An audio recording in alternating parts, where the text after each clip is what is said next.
Desmistificando o juízo investigativo de 1844.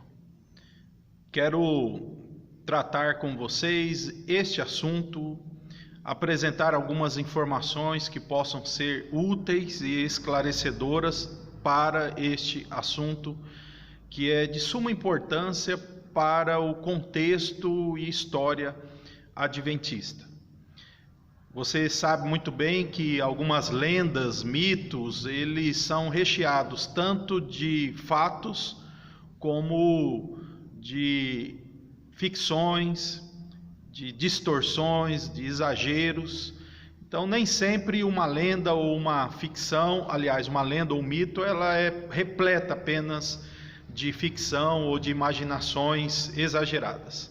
Ela pode ter alguns fatos reais, históricos, mas se mistura com as imaginações. Isso é exatamente o que acontece com a principal doutrina adventista, o juízo investigativo de 1844. Aqui no canal do Ministério Cristão Apologético eu já tenho um vídeo aí intitulado A Obsessão Adventista, onde eu mostro algumas citações de um teólogo adventista, onde ele mostra a importância da doutrina de 1844, a ponto de dizer que se essa doutrina é falsa, o adventismo também é.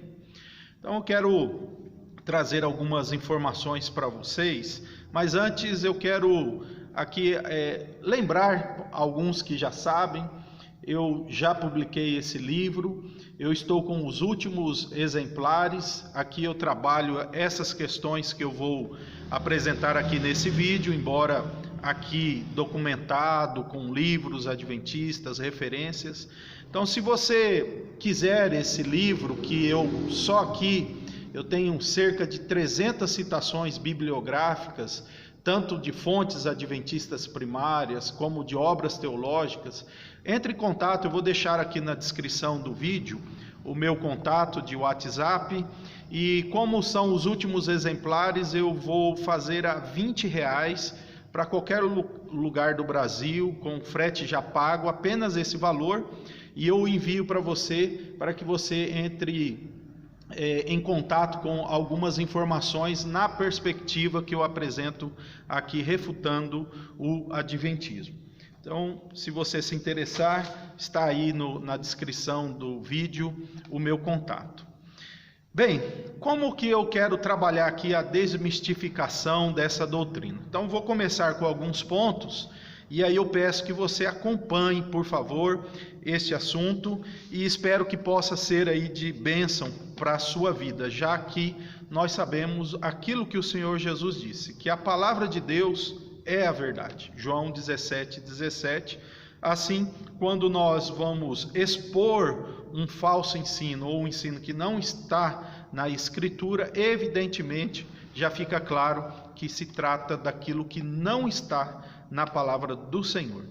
Começa aqui dizendo que no ano de 1818, um homem de nome Guilherme Miller, ou William Miller, um americano, sem nenhum preparo teológico, sem nenhuma formação teológica, segundo diz Ellen White, ele pegou a Bíblia, e somente a Bíblia, com uma concordância, pasme você, lendo Daniel 8:14, ele chegou à conclusão, segundo ela, de que os 2.300 dias ou tardes e manhã referidos aqui no texto se completariam no ano de 1843.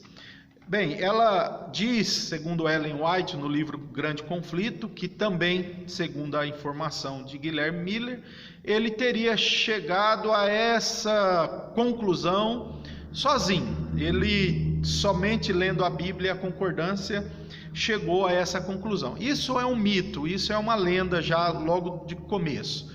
Logo de cara podemos dizer isso, por duas razões. Primeiro, que se você pegar só a Bíblia, você não encontra datas referentes ao nosso calendário. Então, a pessoa que disser, ele só leu a Bíblia e chegou à conclusão que os 2.300 dias começaria no ano de 457 a.C. e terminaria no ano de 1843, é impossível, né? Ele precisa de outros estudos além da Bíblia, referenciais históricos, para que ele consiga então localizar uma data. Esse já é o primeiro fato. O segundo é que já no ano de 1810, um autor de nome John Aquila Brown, um britânico, ele já tinha escrito interpretações dessa data com essa data final, 1843. Daí já se sabe hoje que já no ano de 1810, nos Estados Unidos, escritos de John Aquila Brown já circulavam nos Estados Unidos. Daí 8 anos depois, Guilherme Miller aparece com esse pensamento, dizendo que é sozinho. Bem, isso é para aqueles que acreditam na lenda.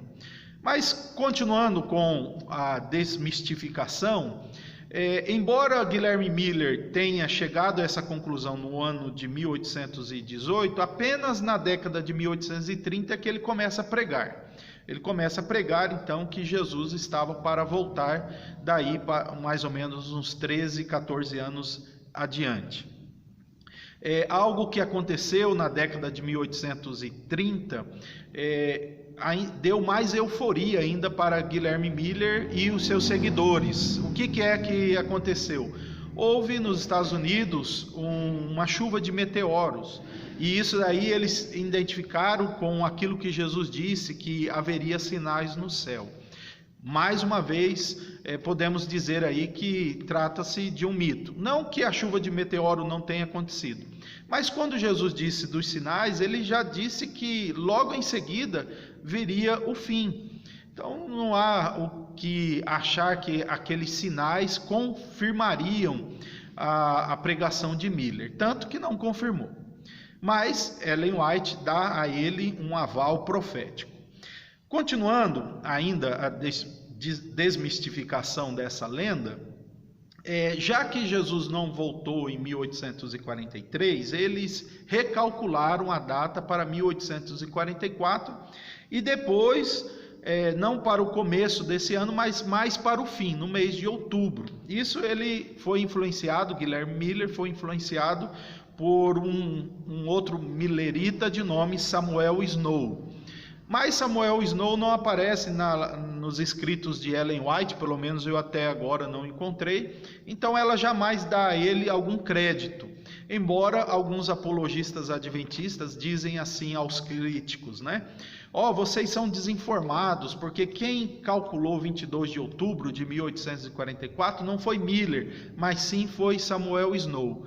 Bem, se nem Ellen White dá a ele esse crédito, né? Além do que, não foi Samuel Snow que pregava, mas sim Guilherme Miller. Bom, o dia de 22 de outubro de 1844 chegou, Jesus não voltou. Guilherme Miller, segundo consta, se arrependeu, reconheceu seus erros esses que as igrejas já estavam advertindo ele, e ele se arrependeu e voltou para a Igreja Batista, da qual ele pertencia. Ele, segundo consta, rejeitou a interpretação de 1844, que se tornou juiz investigativo, e também, segundo consta, ele rejeitou Ellen White como uma profetisa. Ellen White dá uma desculpa para ele, e alguns acham que ele estava muito idoso para aceitar essa nova perspectiva. Bom, Ellen White imuniza tanto o Guilherme Miller de ser um herege por rejeitá-la, que ele diz que culpados são aqueles que o convenceram de não aceitar a nova interpretação, ou quem sabe, né, não aceitar Ellen White. Continuando, no dia 23 de outubro de 1844, portanto, um dia depois da grande decepção, um millerita de nome Hiram Edson estava no milharal e, segundo informa o livro História do Adventismo, ele teve uma visão. Nessa visão, ele diz que Jesus saiu do santo, no reino celestial, ele saiu do santo e foi para o santíssimo. Foi isso que, segundo ele, realmente aconteceu. Eles estavam esperando Jesus voltar para a terra, porque essa era a pregação de Guilherme Miller. Interessante que a própria Ellen White tem também uma visão semelhante, já no fim daquele ano, e também outras visões aonde confirma a nova interpretação. Ou seja, que Jesus não voltaria para a terra, mas sim que ele entraria no Santíssimo Celestial. Daí, eles começaram então a dizer, olha, nós erramos porque todo mundo achava que o santuário era a terra. E daí eles jogaram a culpa, né, na interpretação tradicional que dizia, segundo eles, que a terra era o santuário. Bem, a própria Ellen White, no livro Grande Conflito, não sei se foi ela, né, porque a gente sabe que ela copiou muita coisa, enfim, mas há uma nota onde consta que um teólogo na época advertiu Guilherme Miller que havia erro na sua interpretação, mas ele não ouviu. Bom lembrar também que Ellen White disse que os anjos que orientavam Guilherme Miller na sua interpretação. Ela diz que ele era como um profeta e a sua interpretação era convincente e bíblica, mas nesse ponto crucial ela diz que ele teria falhado. Bom, depois da euforia veio a decepção, depois o inconformismo, né? Eles não se conformam com a decepção, porque eles há muitos anos estavam crendo nisso, então não pode ser verdade que Jesus não tenha voltado. Então eles têm um redirecionamento da interpretação, e aí começa a consolidar o novo movimento.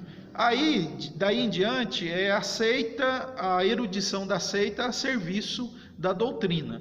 Então nós podemos perceber que a interpretação de Guilherme Miller já estava equivocada, errada, por isso não aconteceu o que ele pregou, porque Jesus disse que daquele dia e hora ninguém sabe. Também as interpretações subsequentes que vieram, e tinha isso como base, então não tinha como sustentar isso, a não ser por visões, como o próprio Edson e a própria Ellen White. Daí eles tentam usar a erudição e as interpretações para que se adequem a essa nova perspectiva ou essa nova visão, e é o que eles fazem, né?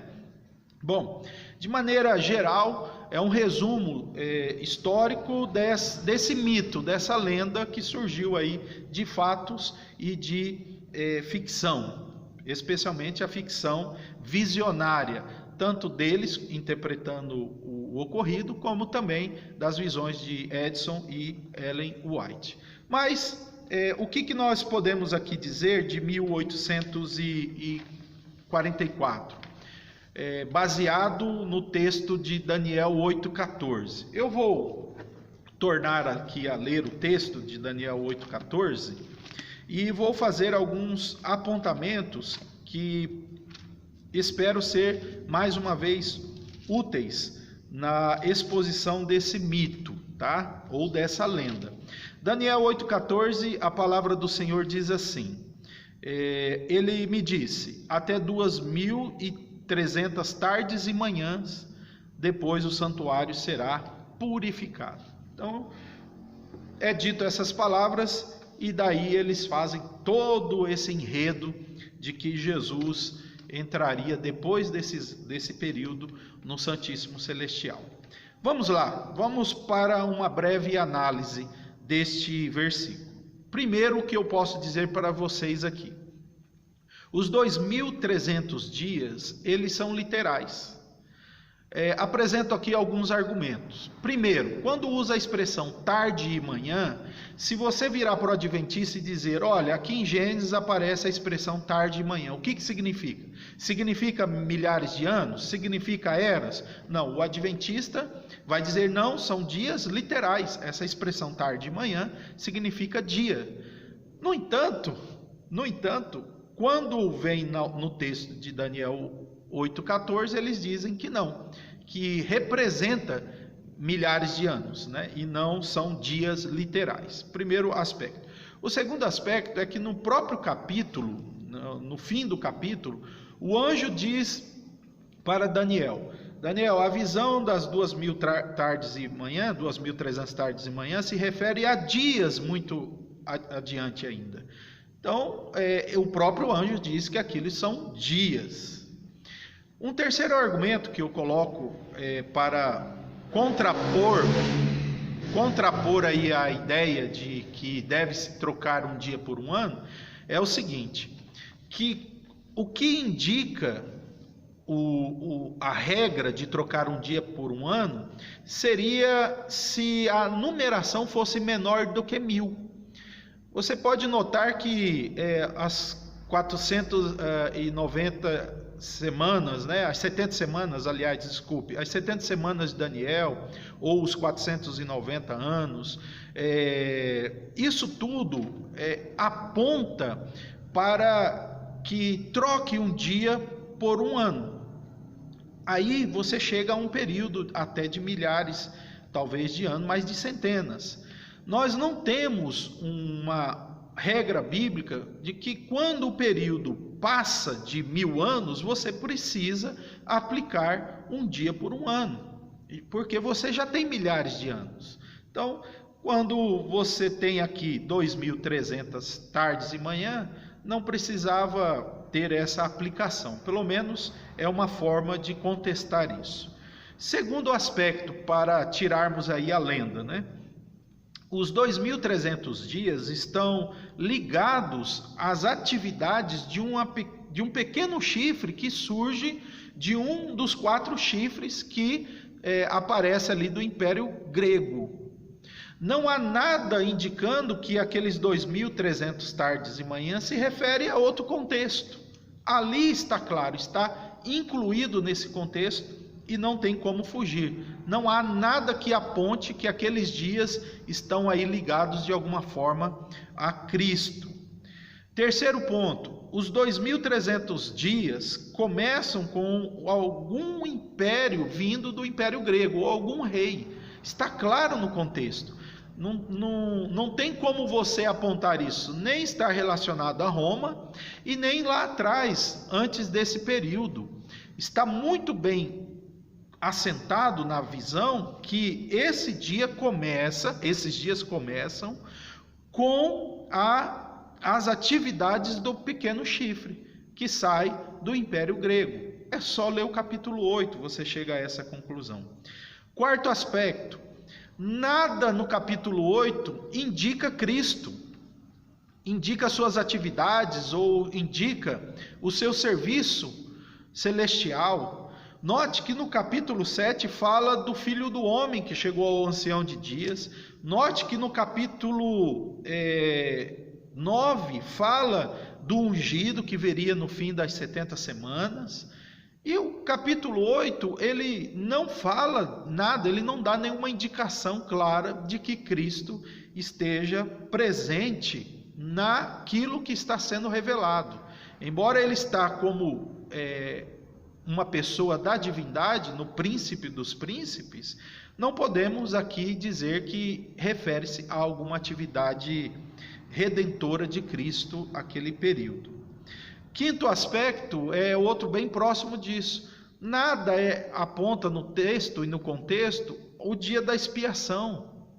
É uma inferência adventista começar a pensar, olha, assim como aconteceu no dia da expiação, Jesus começou a fazer isso. Não, o capítulo não aponta isso. Isso é uma inferência, isso é colocado, isso eles que estão querendo deduzir do texto, mas não diz nada no capítulo 8 sobre o dia da expiação. Até um detalhe, o dia da expiação no ano de 1844 não caiu no dia 22 de outubro. Os judeus, e havia até outros movimentos dentro do judaísmo, naquele ano, apontam outras datas, mas nunca 22 de outubro de 1844. É mais um erro lá do Samuel Snow ou do próprio Miller. Continuando aqui, Hebreus, no todo o livro, especialmente entre os seus capítulos de 5 ao capítulo 10, fala do serviço de Cristo no reino celestial, no santuário celestial, e está ligado à sua ascensão. Jesus, ele ressuscitou ao terceiro dia, depois de alguns dias ele subiu ao céu, e aquilo que a teologia da carta aos Hebreus apresenta é que nesse momento que Jesus chega aos céus, ele inicia o seu trabalho sacerdotal no Santíssimo. Daí os adventistas dizem que não, que aquilo ainda iria demorar, ou que aquilo está no primeiro compartimento e não no segundo compartimento. Ora, que imaginação mais bizarra, já que está muito bem claro que Hebreus coloca Cristo diante de Deus Pai, além do véu, para interceder por nós já desde sua ascensão. Então é outro mito que o adventismo tem que sustentar. Outro aspecto que eu quero apontar é que o próprio anjo, ele explica claramente ali o significado, que é as atividades daquele pequeno chifre contra o povo, contra a adoração do Senhor.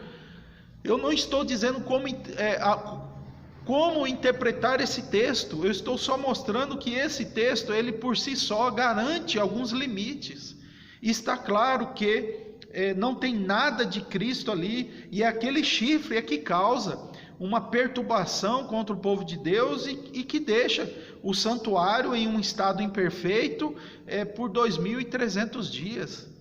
É simples a leitura, é simples a conclusão, mas a teologia adventista insiste que essa interpretação de Daniel 8,14 é a principal doutrina de seu movimento e a única interpretação que deve ser extraída desse texto. Eles não conseguem ver o erro, aliás, pode até conseguir, né? Mas dado o movimento depender e estar construído sobre essa base, eles jamais vão rejeitar uma doutrina que é lenda, mito. Não existe verdade alguma, não existe base bíblica, nem histórica, nem no livro de Daniel, nem no livro de Levítico, nem no livro de Hebreus, nem na ascensão de Cristo, em nada, absolutamente nada, apenas uma gratuita imaginação lendária de uma doutrina que eles precisam sustentar por causa de Ellen White. Que Deus ilumine a sua vida. E eu peço a você, adventista, no nome de Cristo, ajoelhe-se diante do Senhor, abra a carta aos Hebreus, leia aquela carta e ouça o que o Espírito do Senhor vai dizer a você por meio daquelas páginas. Você não pode crer mais nessa doutrina.